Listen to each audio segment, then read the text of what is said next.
Hey, this is John Leon Guerrero, host and producer of the Break It Down show. Our guest today is Zoe Ellis.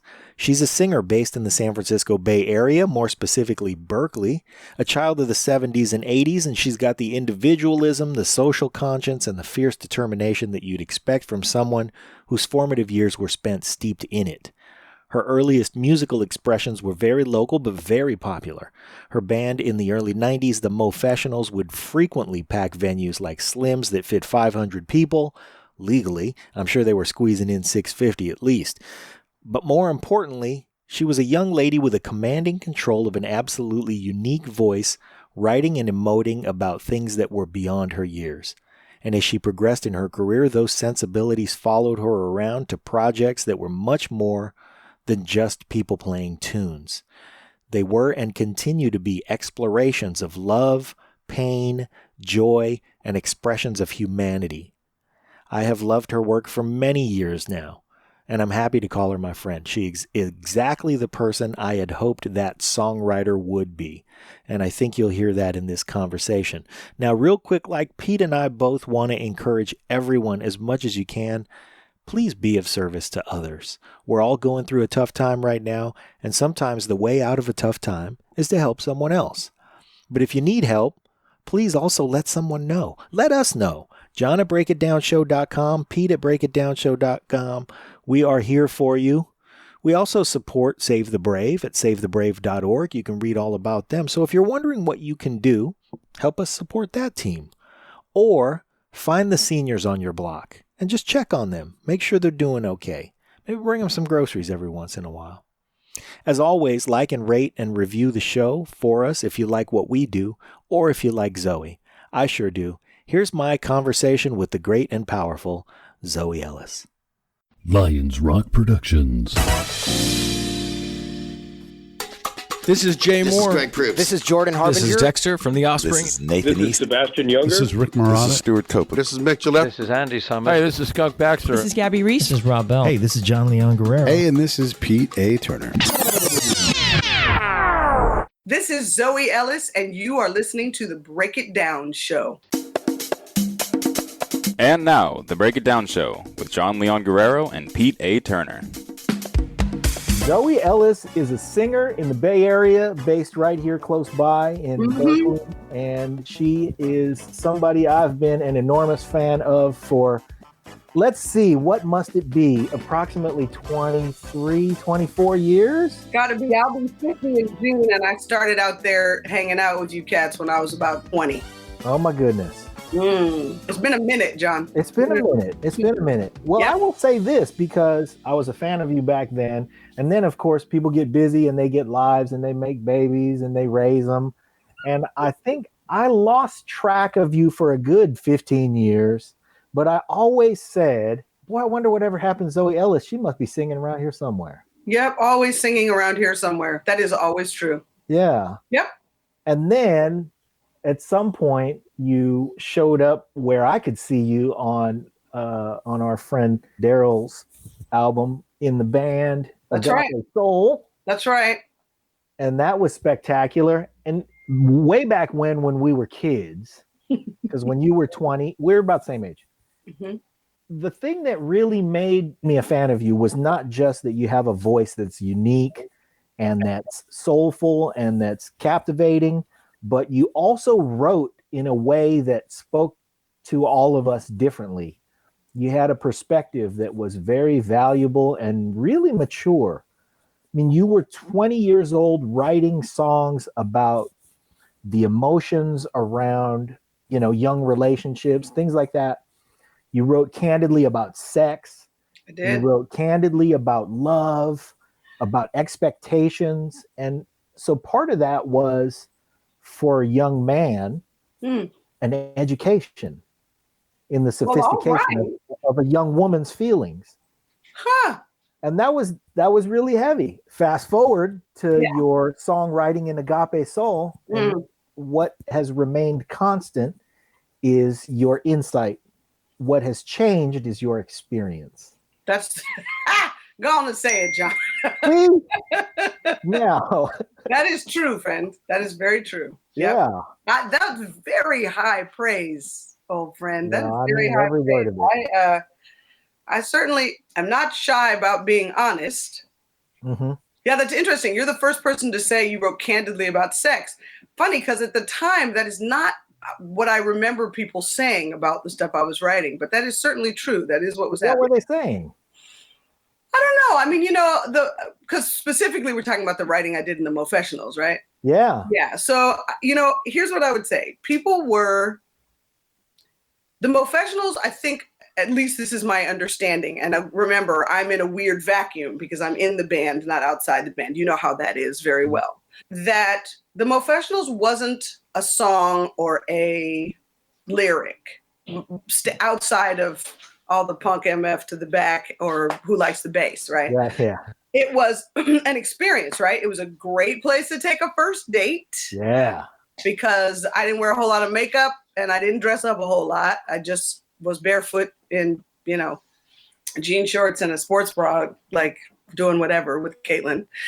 And so it was a great place for a first date, and it was a community hang. So I didn't get a lot of conversation with anyone actually at the time about what I was writing about. People tended to lean more on Chris Berger, the MC, for the content. But you're absolutely right. So maybe I'm wrong. Maybe people were really listening to what I was saying, John, because if you were, somebody of your caliber was listening, then I'm going to guess that other people were listening. So yeah, I was in fact writing very candidly about sex, about civil rights, about the planet falling apart when I was 20 and 21. So. Well, certainly Chris Berger was writing lyrics that had to do with social commentary. I mean, Absolutely. maybe hotter button issues, especially for young people. Yeah. Because, he was at State studying with Wade Nobles and all that stuff. That's all really very, that stuff turns everybody on. Yeah. And we were both good Berkeley kids, John, right? So, yeah, right. We were both raised in an environment where you say what you have to say. Yeah, it's also just not an option not to be an ally. Like, that's not a choice. It's just part of the unfolding of being a Berkeley kid. You are, and I'm sure that's true for lots of other places, but this is my only experience. So, but you don't get to be quiet. Yeah, well, that sounds pretty accurate. Now, even though you're not quiet in a setting that's not Professionals, I think, you certainly would have been making a message that would have found a slightly different audience, and that audience would have been a little more into the message specifically. But because you were reaching a wider Professionals audience, it was a lot easier to pay attention to the verses. Whereas you sang the choruses a lot. I guess I mean to say, since you were dealing with melody more than you were dealing with, he's rapping faster than you. He can say more words. He can cram more content into a song. But even back then, when I remember specifically, I saw you guys open for Fungo Mungo. Well, yes, but the experience that I'm thinking of was a show in San Jose, and you guys opened for Third World. Wow. You remember that? I remember almost all the San Jose shows because I was totally fascinated with San Jose when I was that age. Because I grew up in Berkeley, where like you smiled at another woman when she walked down the street, just kind of like in a gesture of hello, and it was reciprocated. And the first time I went to San Jose, I tried that, and I got a lot of pushback. Like, "What's your problem? What are you looking at me? What? Why?" And I was like, "Wait, what? We don't do that? That's not what you do?" Yeah, I remember almost all my San Jose shows. It's very different now, but back then I found it a very complicated place to hang out. We opened for Roger and Zapp out there too, and Shirley Murdoch. Oh my God. Yeah. What happened at this Third World show? That show, I brought a friend who was kind of a mentor to me, who was older. We were 20 at the time. She was probably like in her early 30s. And her name was Leanne. Yeah. And I brought her specifically to check you out. Oh. Because I wanted to hear how your lyrics connected with her. I didn't think she would digest Chris quite the same way I did, but I thought she would digest you on a different level, and I wanted to see what happened there. And it worked. She came away from there going, "Man, I really, loved what I heard. It's great to hear somebody who's engaging with their experience and sharing it the way that you were." That was her observation. And I was like, okay, well, Wow. I'm kind of on the money. Maybe I get maybe some of these chicks will see that I'm insightful about this. It didn't happen, but You turned out just fine. I did okay. I did okay.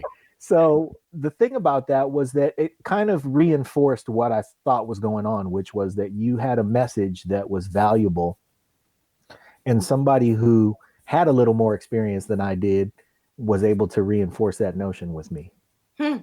So there. How about that? Yeah. There's so many doorways to this conversation, John, because I look back on it now and I think often, who the hell did I think I was? to write that stuff, like I had some real nerve, which is strange, right? Because I was just as insecure as the next girl walking down the street about what I looked like or how I sounded or what I said or what people would think of what I did, like you do in your early 20s. But singing and performing and making a space maybe where other women could feel safe was more important to me than the fear, which I do think has remained consistent for me, that I go ahead and be scared and be insecure and then make the move anyway. So it's interesting to hear your perspective, John. It really is. Because one, it's helpful and I'm really grateful to hear that impact was real for you. And it gives me a lot to think on. I'll be interested to see what I dream this evening with that kind of validation. I hope you do think about it, because I was in the crowd and I was not alone. Yeah, no. And again, so many doorways, man. Like this is total sidebar, but I've had men say to me much later in life, I really wanted to ask you on a date, but I figured you'd say no. And every time I'm pretty gracious and I want to say, the thing is, I was so single so much of the time. I really wish some of you had just asked, but I never didn't feel good about what we were doing. Ever. I never didn't feel good about my lyrics. I was never embarrassed or ashamed. I put out there exactly what I wanted heard and, took the hits as they came, right? Well, that was the magical thing. And I'm not going to spend an entire hour talking about the Professionals, but I do want to go over this in some amount of substance because I don't think this has been fleshed out properly. So the thing that you guys were, for those of us, and I'm speaking for the fan community, I have no right to speak for everybody else's experience, but none of them are here, so I'm gonna. But I often describe the Professionals as if Public Enemy was Tower of Power in Berkeley at age 20. Huh. Because you guys delivered a musical experience that was very special. You delivered an emotional experience. Like you said, great place to take a first date. I don't know if I ever took first dates to see the Mo's. I know that my wife and I have been married for a long time now, 24 years. It'll be 25 this year. All right. And before we got married, we were together for 6 years. So I know that we went to Mo shows together. I believe that. And we had a great time with the other people who were on dates.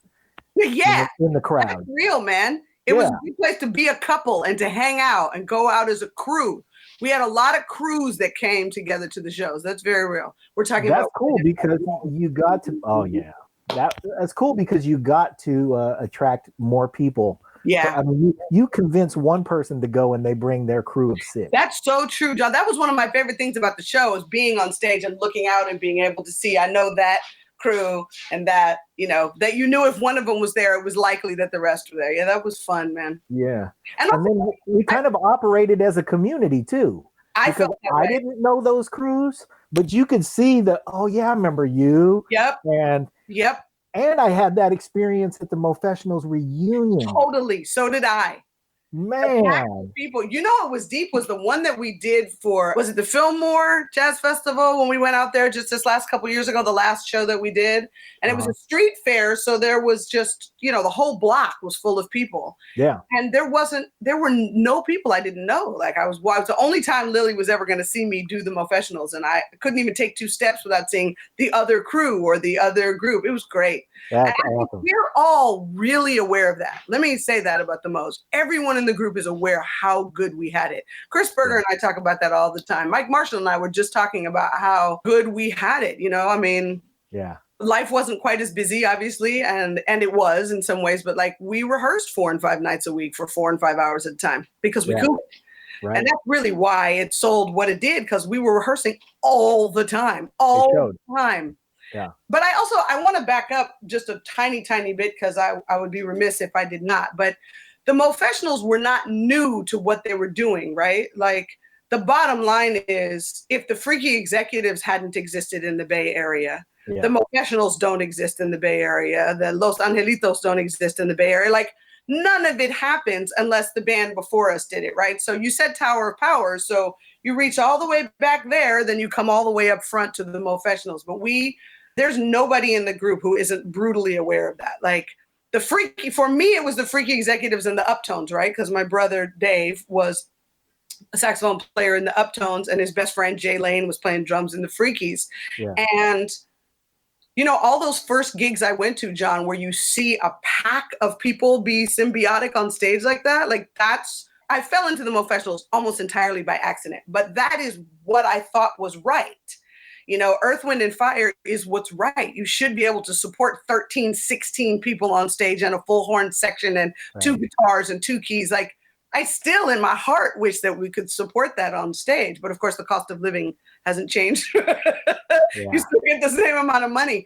But the older I get, the more, I'm sure, like everybody else, I look back on the gift that was getting into Berkeley Square, pretending to be my brother's roadie, even though I was underage, carrying a saxophone in, and then watching the Uptones play, and then the Freaky Executives, and then Fishbone.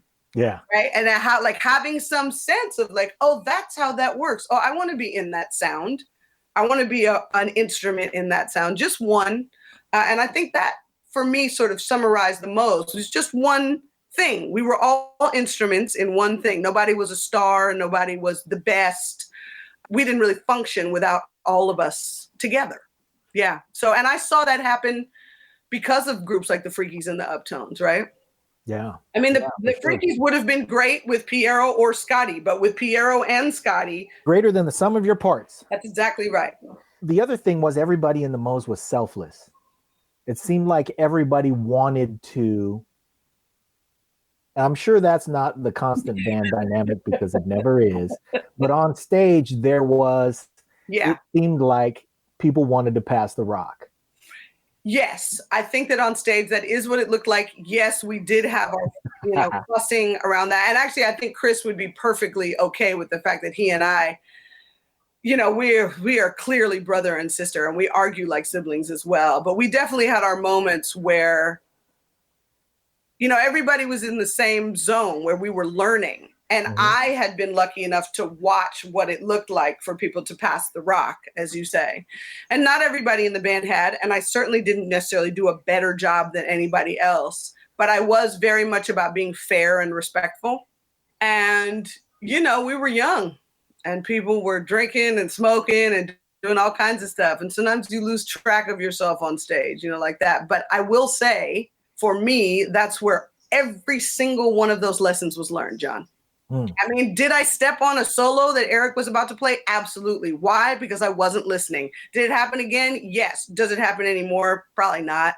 Yeah. Because I got it all out there, right? And I think the same would be true of just about anybody. Them learning to play with a singer, me learning to be with an MC, which proved to be one of the single most important sets of relationships in my life, right? And that's a whole nother conversation about how I feel about the MCs that I've worked with. But yeah, I think our intention always was good, and that we did want to pass the rock, but we learned how to do that together, and we fought about it for sure. Well, in order to learn how to pass it, you first have to learn how to handle it. There you have it. Come on and say that again, John. At age 12. Is that a Bible? Is that a verse? That John 1:20 says, in order to pass the rock. You gotta learn how to handle it. All of that happening simultaneously among depending on what night, 13 of you, that's not an easy thing to navigate. And you manage to do it and entertain us all at the same time. Not only entertain us, but there are a lot of other musical creators in the crowd. And a lot of us, here's where I will speak for everybody. A lot of us were there because we coveted what you guys had. Right on, man. You Thanks. know, I mean, it's the same reason we watch Tower of Power, we watch Earth, Wind, and Fire, because you look at it and you go, man, that must just be magical. Yeah. Right after they get done choking each other, it must be magical. You know, actually, I should back up. I'm going to say that happened outside of the moment. Because once the Moes were on stage, you're absolutely right. We were just having a good time. Yeah. And it did feel a little like floating, you know, because the audience was so deep into it. I will say, and Daryl will actually back me up on this, because he and I had a moment like this on stage too, because I was slightly hot-headed, not so much, ever so slightly hot-headed, that I remember once way back early in the Moes, Nick was playing a guitar solo at like 27. You know, he had just cranked himself all the way up. And I was like, yeah, nah. And I just unplugged him. And he just never even noticed. There's actual footage of me unplugging him, and he just didn't even notice. He just kept playing. And I was like, yeah, see, this is the problem. I'm totally unaware. We talked about it years later. He was like, yeah, I earned that one. That was good. Okay. No, but you're absolutely right. Once the Mofessionals were in the music and with the audience, it was about as good as it gets, man. About as good as it gets.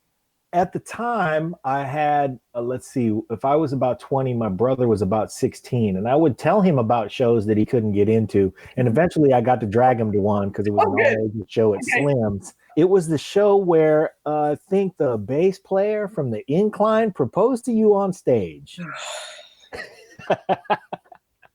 I'm sorry to bring up old shit. Anyway. Yeah, you know what's really nutty about that moment? My grandfather, my mom's father, who was already, I would have been 23, 24. So my grandpa was already in his 90s. And he made it out to that show. He was sitting in the balcony of that show. This is a man born in 1899 from a small town in Russia, who then immigrated to England and then eventually made it to Israel and then here to the United States to be with my mom. And he made it to my Mofessional show. And I was ecstatic. You know, he was sitting in the balcony. He had his little pen flashlight. So when I'd say something about him, he'd flash it at me. So I knew he was listening. And then Stephen proposed, and I was standing with my grandfather, and he looked at me and I was like, no. That was a hell of a night. Stephen Smart is his name, and he's still Inclined is playing again. Actually, they're playing a fabulous drummer, incredible band. Good for them. They are a terrific band. They are fan. They were a terrific band, and I'm glad to hear that they still are. Yeah, no, they are so good. I still listen to Incline regularly, and he is a fantastic drummer. Not a good moment to propose to me, though. Not so hot. Thanks for throwing that out there, John. Great crowd moment, though. We were all like, okay, he just went for it. What just happened? Alone. You weren't alone in that. I was like, okay. My mother was like, what the hell? I was like, I don't know. That's just Showtime stuff. Yeah. Showtime. Yeah. Okay. So now let's move forward. What happened first of all to the Moes? How did it unravel? A couple things happened. The band lineup changed. People's lives were changing. It was 8 years strong. We went 8 years strong. Wow. Which is pretty good, actually, all things considered. And I like to think that people's lives were just changing. Yeah. But I do totally, absolutely, I'm got to be super honest about the fact that 2 projects landed in my lap. One of them was Cleveland Lounge, which I absolutely loved. And I started working on that project and started to see, after 8 years, I started to see the possibility of doing other things too. You know, I just got older. And then the braids happened totally by mistake. And that took both Caitlin and I to some degree just out of the picture. Wow. And I'm guessing, but I would venture to say that at least some of the Moes feel like that's what ended the crew, is that Caitlin and I got busy doing that project. So yeah, so that's real. That took up a lot of time for a while there. Yeah. Well, that while other people have different expectations pulling on them and stuff. Yeah. You know, I mean, it's amazing that you guys were 8 years strong. Yeah. I have some good friends who live in Oakland, Dave and Laura Miller. And Dave Miller and I worked together and we socialized because we we figured out that our wives both like to take us out dancing and we love live music. So great.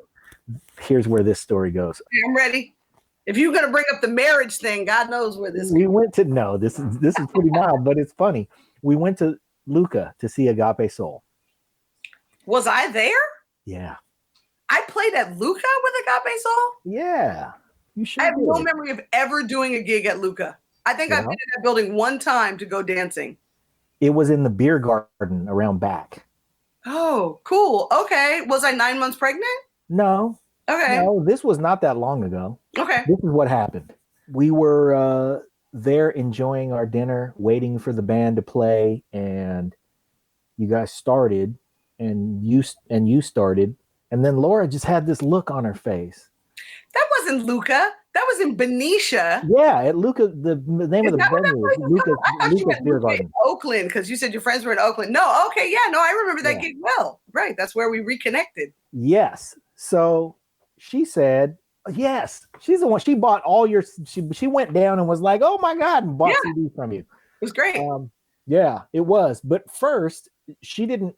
I mean, she just came because we were gonna see some music, and then she had this look on her face, and she goes, "I've heard that voice before." Yeah, that's and right. I said, "Yeah, that's Zoe Ellis," and she said, "She was in the Mofessionals." Ta-da! I said, "She sure was." Loudmouth, yep. And so that was my. I had a moment with Laura that evening. I like that story. And that was a lot of fun. But she had a similar observation to me because then she started really tuning in on what you were singing. Oh, yeah. And she said that she was talking about her experience as a music fan. And she felt like she kind of aged out of a lot of different kinds of music in her 20s. Uh-huh. And that she kind of came back. So that's what made her excited, was that she said, you know what? It's like our paths are parallel. Yeah. And the things that matter to me, she seems to be singing about again. Yeah. How about that? Yeah. Growing up together is real. Yep. That's pretty cool. Mm-hmm. No, that is very cool. I love that part of the story. Growing up, that's wow. Yeah, it's going to be interesting dreams tonight, John. Yeah. So let me ask, though, let me rewind halfway. Yeah. Between there. What were you doing halfway between there? Because that's when I didn't see what you were up to. Which is interesting because I was gigging the whole time. The whole time. That's interesting. Yeah. So the Mofessionals ended when I was about 27, 28. Wow. I spent from 26 to 28, I guess, 25 maybe. So 26 to 28, I kind of did a bunch of the braid stuff and dealt with that situation. Uh-huh. But right around the end of the Mo's, like within a couple years, I was like, I need to know what I sound like. And so I started doing cover gigs, but not the traditional sort of, cover band gig. But instead, I had no idea if I could sing anybody else's music. I was both lucky and unlucky that the Mofessionals was always original music. I came out the gate. I had no idea that I could or couldn't write. It's just I walked into their rehearsal and they're like, well, we don't have any melodies or lyrics. And I was like, okay. I didn't know any better. So I just started writing. So I thought, well, I don't actually know what my voice can do. I just know myself as another instrument in this large conglomerate. So what happens if it's just me? Can I carry a show? I have no idea. So I started singing things I wanted to sing just to see what my voice was capable of. And I spent probably 3 or 4 years doing, you remember that club Circadia? It was a trial run for a Starbucks in Potrero Hill, and they put a little stage in the corner and made it more kind of cafe style. And they used to have music on the weekends, and I loved it there. And I had a chance to do almost 2 years in that spot, not as a residency, but just I got lucky and they booked me in regularly because I pulled crowds, which was for me really telling. Because of course, once you walk away from a band like that, you wonder, could you do? What can I do? Right. So I think one of the nice things about the Mo's, and also just being my brother's little sister, let me just put that out there, being Dave Ellis's little sister is not small. My sense of that the players that I'm with should be better than me at all times has always been true. It's always been true.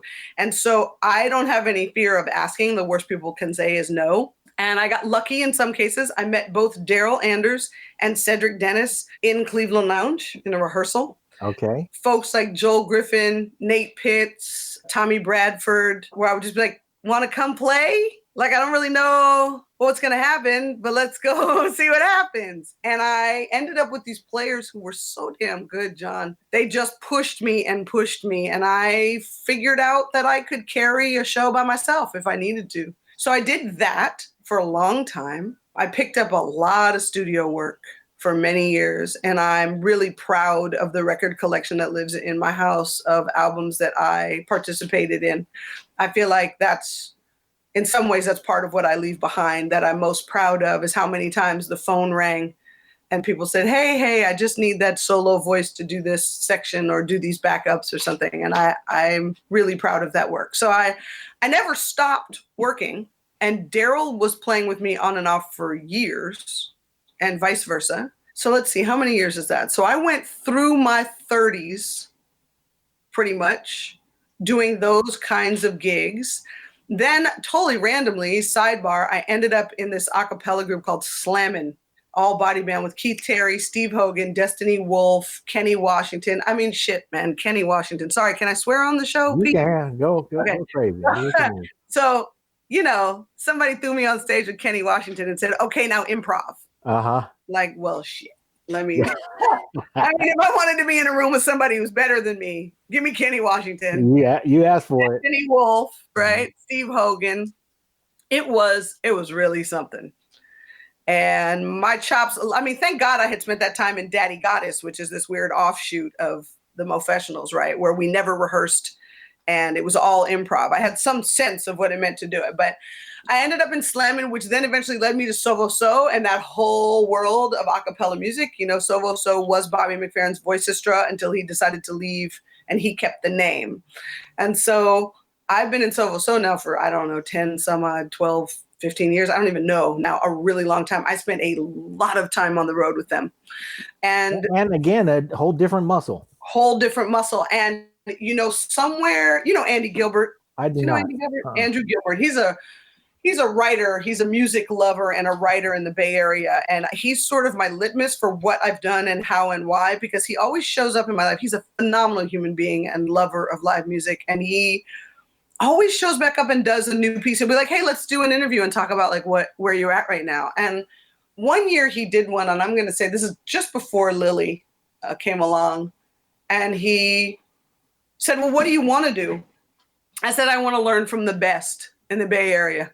I want to do anything I can to learn from the best in the Bay Area. And so far, that continues to work out. I landed in Soulful, which landed me eventually the gig singing with Linda Tillery in the Cultural Heritage Choir.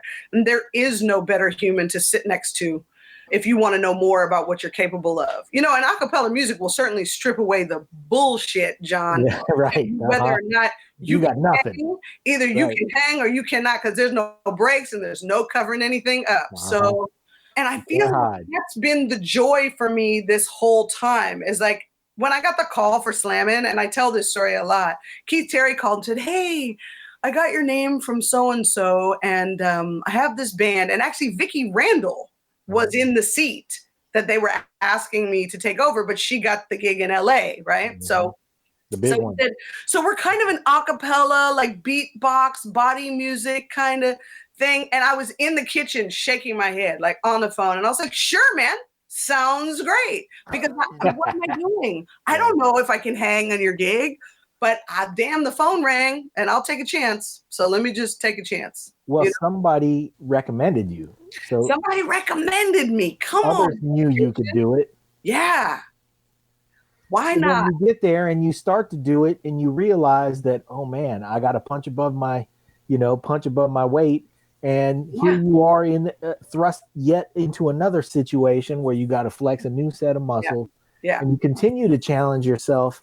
And now we're working on, let's see, you're talking about, you're still in your 30s, right? And you're edging forward. And so keep going. All right. So I'm in my 30s. And what happened? I think at one point, if I remember correctly, I was living alone in a really nice 2-bedroom flat. And I was in 5 regularly rehearsing, sometimes touring and gigging bands. 5 of them. 5 of them at the same time, which is like standard for people these days. I feel like people are in 1,000 bands, but at the time it felt like a really big deal. And it's a lot to keep track of. I had this.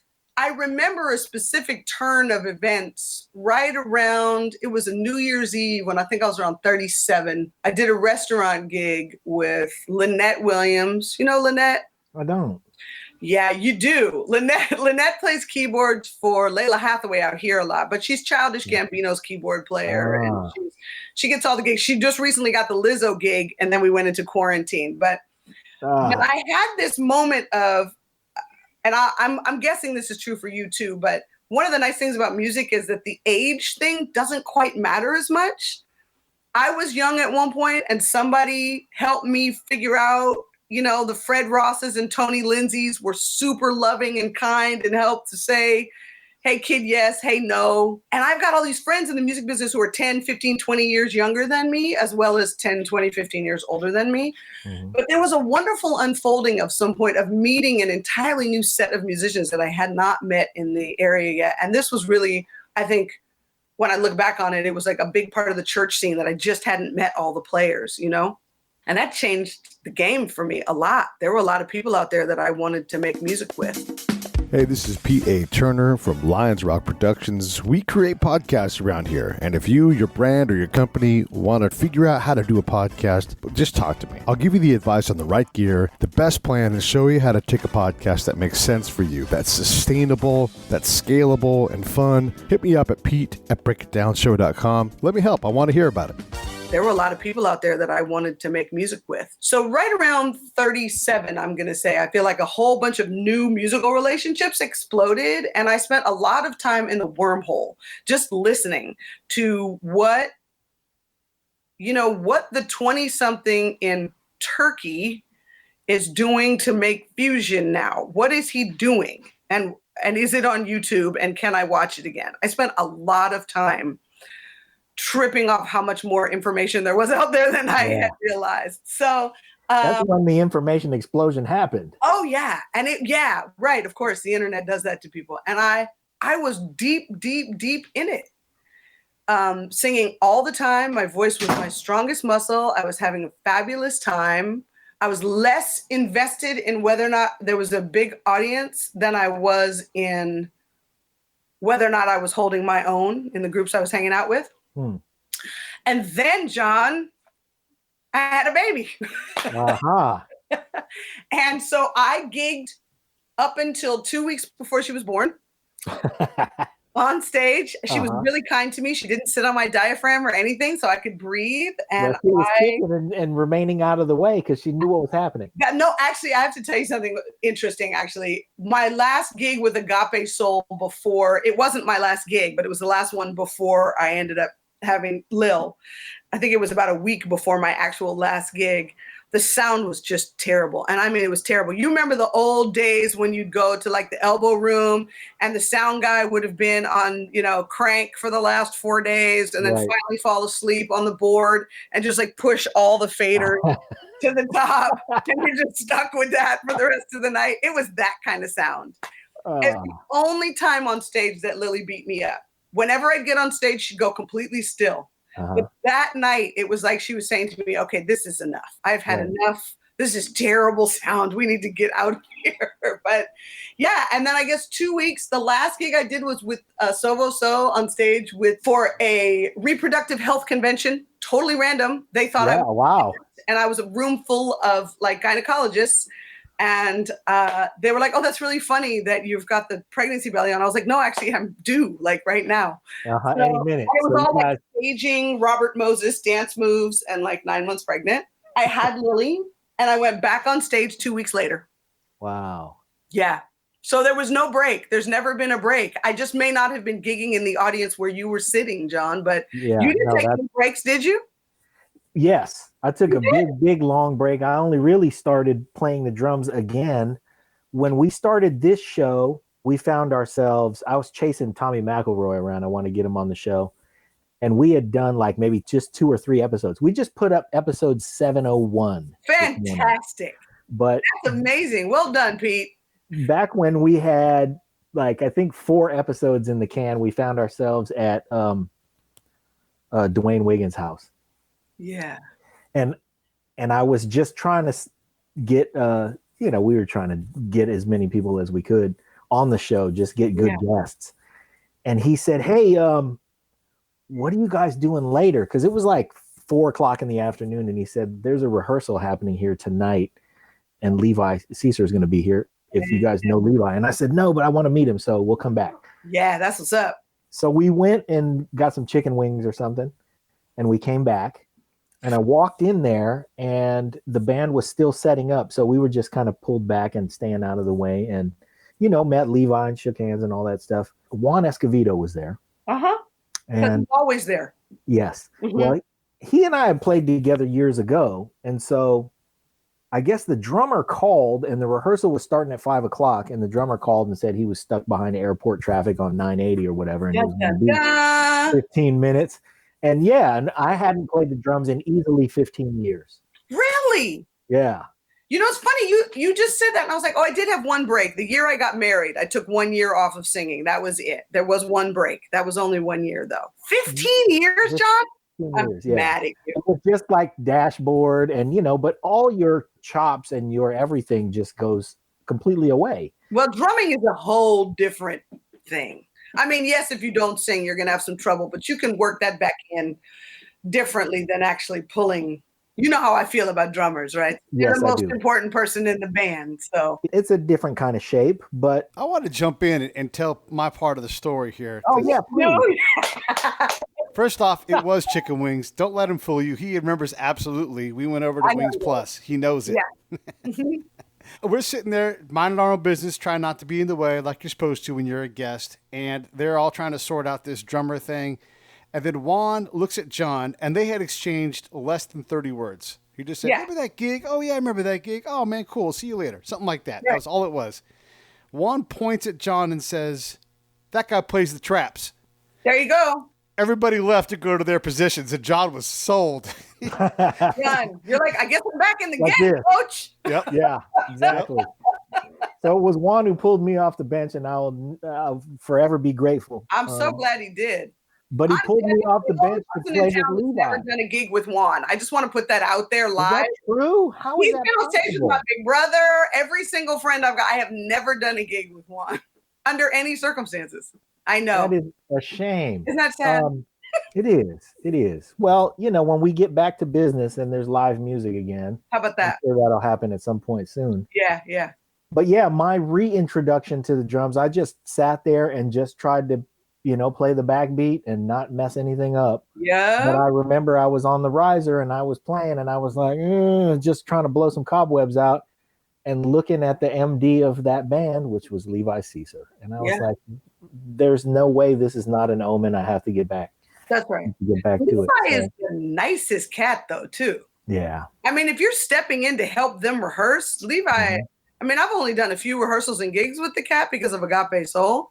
Yeah. I mean, that's a guy who's just gonna be like, "Hey, I really appreciate you sitting in, man. Thanks for helping us out." Like you could have sucked, and he probably was like, "Man, I'm positive he said something along those lines, and I was just probably mortified and walked away thinking, God, I'm just glad no disaster happened. Nah. I'm sure there was no disaster, right, Pete? There was no disaster. It was fine. Right. We met Leah that night too. Ticey, the one and only in that band. Yeah, she's wonderful. Yeah, you worked with her at Freight and Salvage recently.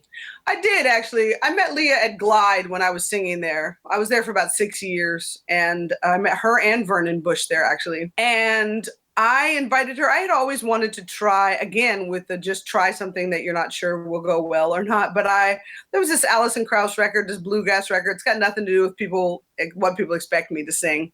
But I had always wanted to try to sing that record down from the top because it's just so well done. It's just such a well-written, well-performed album. And, country musicians don't play at all. Nashville doesn't play at all. And then I decided it was not going to be as fun if I did it alone. So I was like, I know which two voices I want to try. And Leah said to me at one point that some of the tunes I gave her really were a stretch for her because she doesn't sing like that either. But she's just a pro. She's a good person and just a real friend. I really love her a lot. Yeah.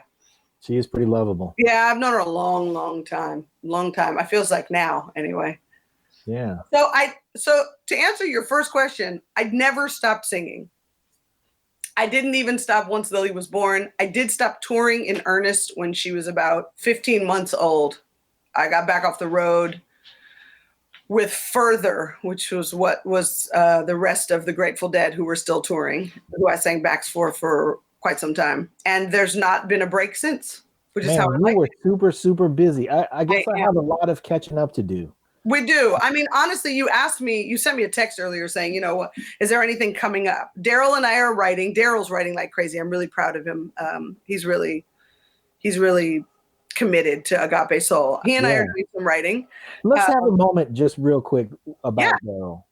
Because, man, I love that man so much. Yeah. He is his just soul emits love and warmth. Just sitting next to him, when he just starts to talk about what he's creating and when he talks about collaborating, there's so much like gratitude in his voice. I mean, when he talks about you, when he talks about just working with the band and he's, he's been very fortunate in all of the people you mentioned and all of the people that you guys have collaborated with and that he's drawn into the studio with you. Amazing. Well, I mean, after all these years, it was about time for Daryl to start asking some folks. He had done enough on the scene. He had done enough. It was time. I need to tell you something. I hope Daryl's going to see this, and he knows exactly what I'm going to say right now, John. Okay. I am really glad that is your experience of Daryl Anders. He doesn't really like anybody, not in real life. He doesn't want anyone in his house. He doesn't really. You see him leaning in to say this. I see you right now. That if that is what you're getting from Daryl, that's because it's true. Yeah. That's because he really likes you. So he's telling you the truth about himself and how he feels. Because let me be real clear. Daryl has this many people that he considers close to himself, rightfully so. He keeps a real tight ship of people he's really close to. And he is sincere about how much he loves what he's doing and what he's getting to do with Agape Soul. And it's been one of the hardest things I know he's ever done. Mm-hmm. But if he's giving off that when he's sitting with you, John, that's because he really likes you. Well, I appreciate that. Throw that out there. He has said as much, and I appreciate his compliments and yours. We were well introduced. I met Daryl through our dear, dear friend, Dave Agent. Oh, okay. And anytime I meet somebody from Dave Agent, we become friends. Okay, good. All right. The last time, in fact, we hung out with Dave Agent, we went to Cat Creek to see 5.0, which is Cornell Carter's band.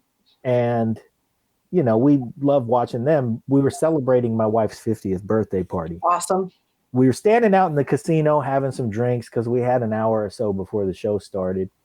And, we were just hanging out. And then my cousin Daryl, who plays bass, came up and he was with Dave. They rode in together.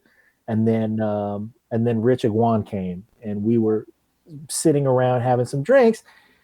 And Dave looks over his shoulder and goes, "Is that Mike? I think that's Mike." And he taps Daryl. He goes, "Is that Mike?" And I didn't know they were talking about or who they were. I was just looking in the crowd. And then I see a person off in the distance.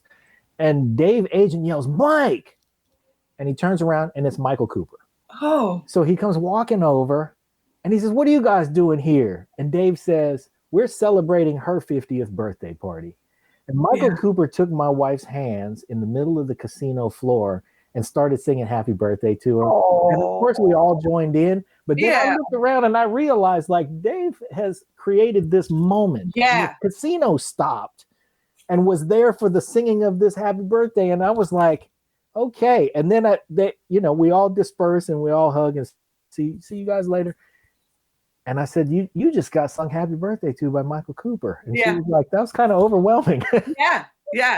But these are the type of things that happen. What? Yes. That's what happens when you hang around Dave Agent. And so hanging around Dave Agent got me introduced to Daryl. There you go. And so that's how that happened. I love that job, though. It's not one of the best parts about being a musician, especially in the Bay Area or anywhere. Connecting people to people.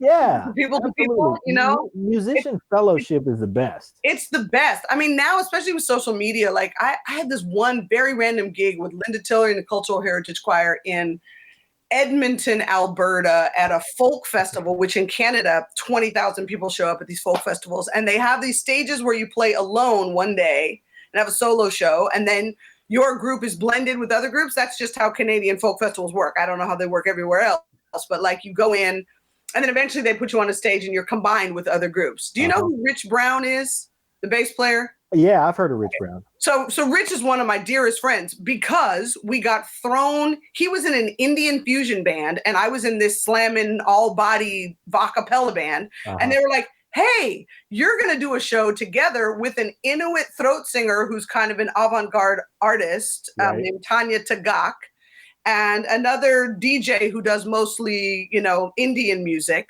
And I haven't made better. He's one of my best friends in the whole world. One of the best musicians I know. Wow. I did another one like that with Linda Tillery, where I met this singer who was just so fantastic. Her name is Kim Mott, and she was singing behind a guy I didn't really know. But I figured out very quickly how good she was. And now we're friends on Facebook, and I watch her live, and she's been touring with Tamia, singing backs for her. And she's just... it is my favorite part, and being able to say, oh, Kim, you're in such and so, so-and-so is there. You should do I love that part. I love that part. It makes me really happy. Mm-hmm. Yeah. That's been one of the fun parts of doing this podcast. I bet. Is connecting those dots. And, I bet. We had the other day, and sometimes you don't know until after. And it's like, oh, I wish I would have connected that. Because we had Taylor Dane on last week. Oh, wow. And that was a big deal for me because I'm like, I've had a crush on Taylor Dane since I was in high school. The whole world has a crush on Taylor Dane, right. John. It's just me. It's just me. No, honey, the whole world, every single one of us was like, oh, Taylor Dane. Yeah. And then I was talking to Rich Aguan later on that day or the next day or something. And he said, hey, you guys had Taylor Dane on. And I said, yeah. And he goes, did you guys talk about Romy Geroso? He's playing guitar with her. And I was like, oh, I wish I would have known that. That would have been a great icebreaker. But hey, next time. We will always do things next time. She'll come back. So we are rounding third base. Yeah, we had a great time with her. We are rounding third base. And I want to just make sure that we touch on whatever you're doing, because right now we're quarantined. So we're sort of all in lockup. When the floodgates open, will come out. What are you going to run towards? Yeah, I got to tell you for sure, not much has changed in my life. Honestly, it hasn't changed a whole lot, even though I'm at home doing it. So I'm going to say that Daryl and I will have written a chunk of tunes before we're done here to get ready for his next record. I am having a really, really good time writing songs for other people. I've got a lot of new work, but it's only because I'm singing it at my house instead of somebody else's studio. Yeah. My daughter's life hasn't slowed down at all. For your listeners who don't know about my kid, she is one of the busiest human beings on the planet. She's in a socially conscious hip hop group that's been twice Grammy nominated called the Alphabet Rockers. And they go live every weekday at 4:00 from 4 to 5 and have a dance party and conversation with youth. They've got about 1,000 kids hanging out with them online, talking about social justice, learning dance moves, and doing all kinds of stuff around hip hop culture. So that still happens every day. So we have a whole setup in the house for that. She also is a pretty serious activist, and I use an exorbitant amount of my energy willingly to help her with her project, The Butterfly Effect. She and a friend developed this project to try to make a physical representation of all the children that are being held in detention centers at our borders. And their goal was to make enough origami butterflies across the United States. And it just took off like wildfire. Amazing. Ended up in DC having a press conference with Nancy Pelosi. I mean, she's a busy girl. So when the floodgates open, I am guessing that we will get back on track with what was about to happen right as this happened. Was we were going to start going to the detention centers, taking the kids and like-minded families and doctors down to give basic medical care and do arts and craft and music and dance with the kids who are stuck in these encampments, some with their families, some in detention centers, some in longer-term facilities. We're kind of desperate to get down there. You know, when Lily started her project, I think she really knew that if she and her generation didn't do something to physically make the connection and say, not everybody in America hates you or doesn't want you here, that those kids were going to grow up to hate them. And then we're back at war at some point. And I think that a big primary goal for all of us involved is to get to the border. So we're trying to get to Arizona, Texas, San Diego, to border towns down there to do the work with the kids. So that will likely happen as soon as the gates open. And in the meantime, I am learning all kinds of new stuff, like how to dance on TikTok and we're using acapella to make music with friends. So is going to work on something. And I'm teaching my choir, didn't want to stop. So I have every Monday night, I teach 50 people music with my good friend, Brian Dyer. We teach 50 singers and we just keep working. And we keep saying to them, now, after all this, when we get to rehearsal, y'all can't have no questions. There will be no questions at choir rehearsal because they're getting so much time to rehearse. I think that's it, John. I mean, my musical career has been pretty golden. The phone rings, which, as I tell my friend Ricky, means I don't suck because the phone keeps ringing. So people must think I can do something right. And we lost John. He went away. That's all right. I'm still sitting here. Right. I'll talk it's with me you. and you, Pete. When the phone keeps ringing, you're doing the right thing, and nothing else matters. So I spend time working with my kid on whatever she wants to do. My father's making a record right now for the first time in his life, and that is a huge pleasure. And I want to plug my dad's record, which is on Berkeley Cat Records. You can go to Berkeley Cat Records online and look up Russ Ellis. And my dad is just writing music for the first time in his life. So I'm having a great time hanging out. Hold on. The first time in his life? My dad is a sociologist by trade. Both my parents are doctors of sociology. Go figure, I turned out this way. And my dad's always been an artist, though. Always had art in his life. Painting, sculpture, something. Yeah. So creativity is not new. Creativity is not new. No, but the music bug and he sang when he was in his 20s, but he was never serious about writing or anything. And then it just started pouring out of him about 4 months ago. And they're literally falling out of my dad. So my brother and I are having a fantastic time. Amazing. Working on, I pulled together Daryl, Cedric, Dazon Claiborne, Tammy Hall. So he's having a similar experience to you where it's like, I'm punching above my weight. I better get to work. Calling it, my dad likes to call them the Magic Carpet Band because he's like, I could sing some bullshit and it would just be tremendous. So anyway, I'll be chasing my kid, I'll be chasing my dad, and I'll be writing songs. And I love writing songs for other singers now. So that's really my joy, is writing for other people. So I'm telling your guests, whoever might be listening, I don't have an agenda about it. I just like writing. So tell me what you want it to be about. That, I will say before we go, has been a real gift from Daryl. Daryl was the first person to come to me and say, will you write this for me? Mm-hmm. And I got to write a song with him, but on my own, come up with sort of the original idea of a song for his wife that he really wanted her to have, called Home.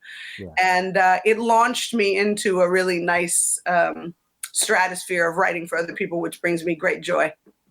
Yeah, well, that gives us something to plug. The album is called Conversations. It's Agape Soul, and Home is one of the tracks that you sang on. There were several, and it's a fantastic album, and I don't say that lightly. It is truly a world-class album. Thank you.